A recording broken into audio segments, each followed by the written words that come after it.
Okay, okay. Um,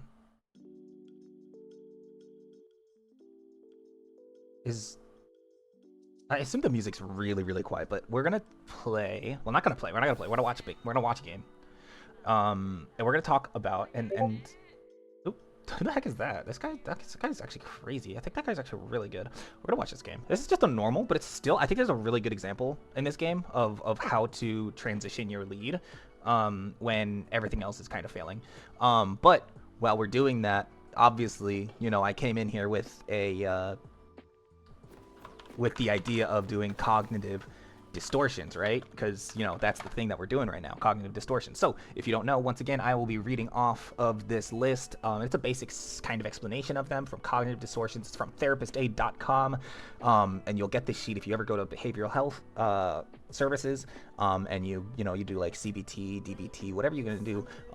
They're going to talk to you about cognitive distortions, likely. So what are cognitive distortions? Cognitive distortions are irrational thoughts that shape how you see the world. And irrational is the important part there. How you feel and how you act. It's normal to have these thoughts occasionally, but they can be harmful when frequent or extreme. And I feel like my music's just a little bit loud, at least for me. I have very sensitive ears. Like, I'm at 20% on Mozilla, and oh my goodness. And the thing is at like 5%. Oops, I did not have this set to borderless. That'll make it a little bit easier to Alt-Tab. Alright. And positive, and there.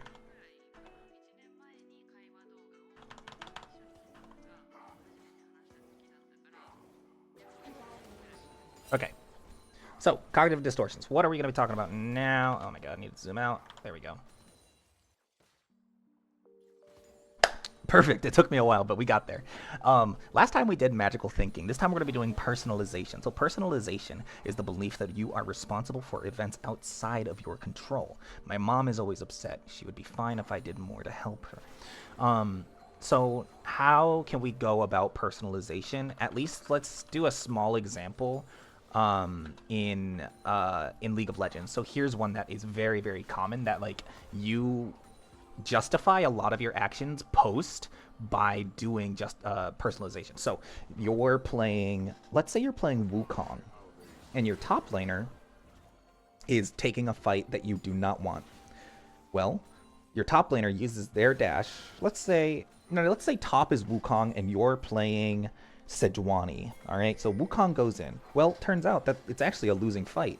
But since you see your Wukong W and E, you kind of say to yourself, well, I think I have to go in. So you go in, and you both end up dying. Well, after the fact, you think to yourself, that was so stupid. We shouldn't have gone in there. Why did we go in? And let's say you're like Diamond Friends watching you, or whoever's watching you, and they're like, yeah, why did you go in there? You might say, well, if I don't go in there, he's just going to get pissed off and he's going to tilt. Well, that's where you have to like kind of recognize that you're not responsible for his emotions in that situation. It's you need to focus on what you can control. And that's going to be a very, very important thing. What you can control. Well, you can take care of yourself. You can take care of your behaviors. You can control things pretty much exclusively pertaining to yourself. Your thoughts, your actions, your attitude, what you put your energy into, what you kind of, how you act and stuff. It's very, very important that you focus on like what you can control to kind of get around this cognitive distortion. Because when you focus on other things, like if my teammate doesn't do well, then I know that they're just going to tilt and I need to fix it. Well, then now you're focusing on something that you can't control. You cannot control, regardless of whether you play well or not. You cannot control if that person is going to feel good or not. So let's say someone's sick. Let's say someone's sick and like you're not taking care of them and they actually get more sick. Well, it's not your fault that they didn't get better, likely, is what I'll say. Or Um, this one might be a little bit heavy, but this is something that like it's you'll have survivorship, survivor's guilt. Is a pretty good example of personalization. Like I let's say your friend it's hard and heavy, but like my friend killed themselves. But like if your friend commits suicide, like you're likely gonna have thoughts and feelings that say like if I checked on him a little bit, I could have fixed something. But like um if we're being super honest about it, like likely that doesn't actually do anything. And it's very hard, but like personalization is a way that we cope with things because it gives us a way that we want to um and this is going to be like very common with every single cognitive distortion, everything in your life. It's because you don't have control. So because you don't have control, you want to feel like you have control. So just the act of being there, the act of putting yourself in a position of responsibility allows you to feel as though you have some control, even if you have none at all. It's very hard for us to not have control. So there's this thing called like the circle of control. It's like things you can control, things you can influence, and things you can things that happen. So like what does it mean when you like have like a um right here the Asol's typing, and like this whole time this Asol's like, wow, GG, loser. He's calling me a loser. um so circle of control, that's like the shit that you can control. Circle of influence, things that you can actually influence. So maybe you can influence the emotions of other people, but it's likely that like their reactions and responses are not the same as yours. So like what's really important is being able to develop those responses so that um you're not going to be affected by other people's responses. And then the circle of concern, that's like stuff that fucking happens. Like you can't do shit about that. So like easy example of like what you can and can't control is going to be traffic, right? You can't control traffic. You can't control the people driving the cars. You can't control the cars. You can't control time. So let's say you're late for work. Well, why would you get mad at traffic? There's no reason to get mad at traffic. Let's say there's like 3 accidents. Can you control the fact that there were 3 accidents? No, like you can't do shit about that. And yeah, you can get a little bit upset, but it's not worth putting all of your energy into being upset about this situation. Um, this this kind of like mindset where you're able to, and we just get fucking dicked on. This ability to um disability to get that bread. No, this ability to actively think of what you can focus on, like control wise, is gonna open you up to be like way more proactive in your life, and I guess like proactive in the game of League of Legends. Let's be honest, like proactivity is probably something that people say you need to be. Like if you play these high impact champions like Orianna, Twisted Fate, Aurelion Sol, Galio. I always tell people like you want to be influential, you want to be proactive, you cannot be reactive to these situations. You need to be the one making the decisions and making the plays. So you see me right now. I'm like I take a wave, I walk. It doesn't matter. I take a wave, I walk.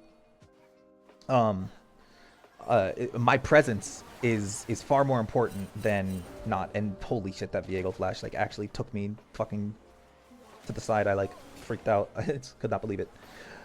Um, so it allows you to be more flexible as well. Like like look at me. I'm 4-2. My team is inting. My team is like giga inting, and they're like surrendering. Like I'm a little bit perturbed. This is a very rough game and position we're in, but I don't think the game is lost because in my mind, like I'm in a very strong position as an Orianna. I have the ability to make things change, so I'm gonna focus on that, so I can control that.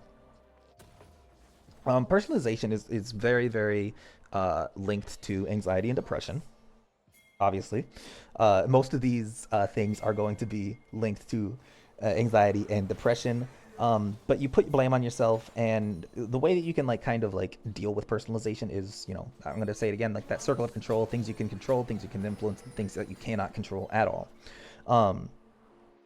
And then the last one is always going to be important, is giving yourself grace. The more grace you give yourself, the better you're going to be in the long run at almost every single situation.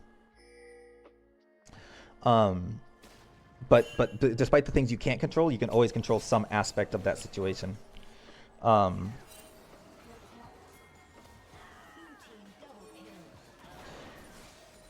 let's say, this might be an example that's, maybe you have something going on in league and your friends are all posting all their successes. Your friend just hit Emerald, your friend just hit Diamond, your friend just hit Masters. Well, your friends are doing absolutely everything, and now you might feel like, you all play the game of League of Legends, and maybe you feel like you're all trying to climb, but you're not climbing as fast as them. Well, that's an example of personalization. Why would their success make you feel bad, right? It's one of those things. Like, why would why are you thinking about stuff like that? Like that makes no sense, right? Like, their successes should never be a negative for you. Um, and like, it's something that, like, I talk about a lot, is this level of, like, negativity in your life, in relation to, having a strong mental well-being. Like, it's very, very painful, and like, you do a lot of negative self-talk, you self-criticize, which, that stuff is not bad. You should be able to criticize yourself, you should be able to talk to yourself, but it should never be negative, it should always be positive. um, and we actually go into a little bit of behavioral discussion on the use of the words positive and negative. Um, so when I say, like, negative self-talk, I mean, like, I'm a retard. Like, don't say that shit to yourself. Like, that's terrible. Um, but if I'm talking about behavioral conditioning, like positive and negative is like additive and subtractive, not like good and bad. Um, so what kind of triggers do you have pertaining to personalization? Well, some people think that failure is probably the biggest trigger. At least for me personally, failure is my biggest trigger when it comes to personalization. When I see any failure on the map, I want to be able to say that I had control of it, even if I didn't. I did this a lot in sports, like team sports. So, like, let's say volleyball. If there was a shanked pass, I would be like, ah, man, that was my bad. Maybe I could have taken the seam, and I could have taken the service seed and gotten the pass. Well, probably not. It doesn't matter. It's not always my job to get the perfect pass. It's my team's job to play well together.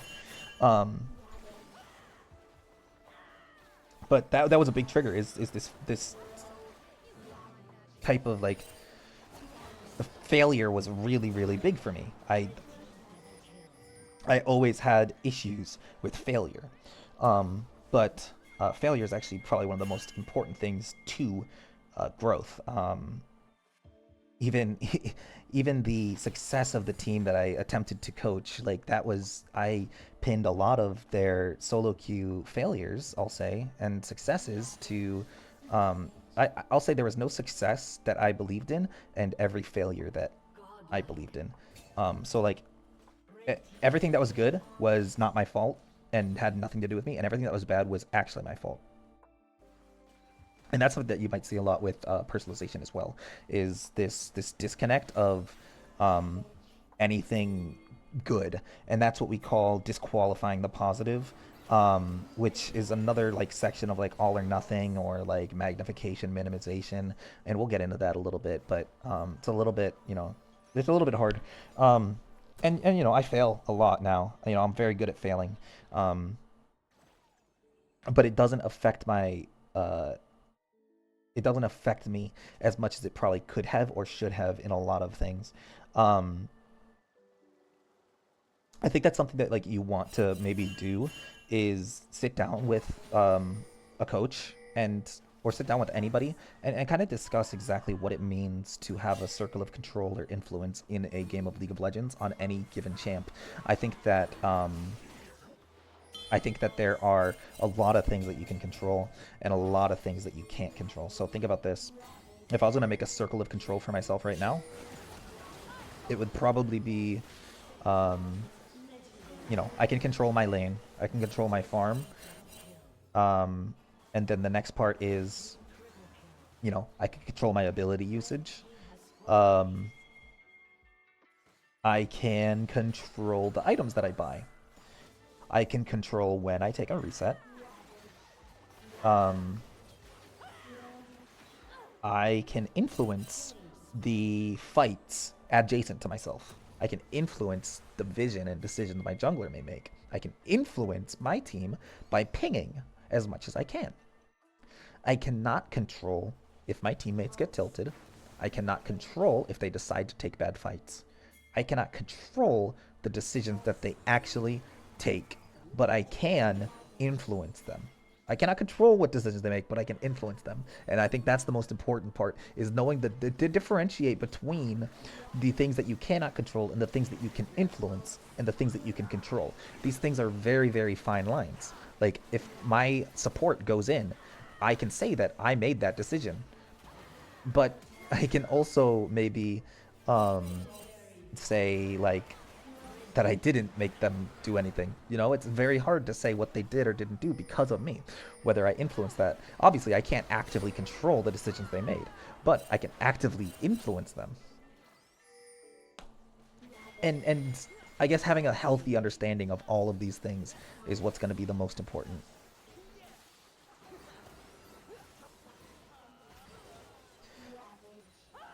I mean, at the end of this, you know, you can see that we're like kind of pushing in. But you know, like I think that's probably like a really big thing for personalization is this circle of concern. We're gonna speed it up and go zoomies. Just because we're gonna finish off this video. They're waiting for me to come back up. I died for no reason. Here we go. Get an ult off. I'm about to get a death off. Yep. And then Mundo just walks. Hey, that's a classic Mundo move, dude. This guy loves fucking moving. We don't end here. We actually all die here real quick. Which was unfortunate because now we just need to wait. Like, I don't know, I'm just chilling. But, like, I mean, the game was very, very, very, very far gone. Like, look at my top, look at my support, look at, like, all of this shit. Like, what the hell am I supposed to do? You know, it's very, very hard to really say that this game was an easy win, but at the end of I didn't stress, I didn't have any issues, and it did end up being a lot easier than I thought it would be. That being said, I'm going to end it. Thank you for listening to my ramble. This is, you know, first day back. I'm on a new computer. Everything looks good. Everything feels good. So we're going to just, yeah,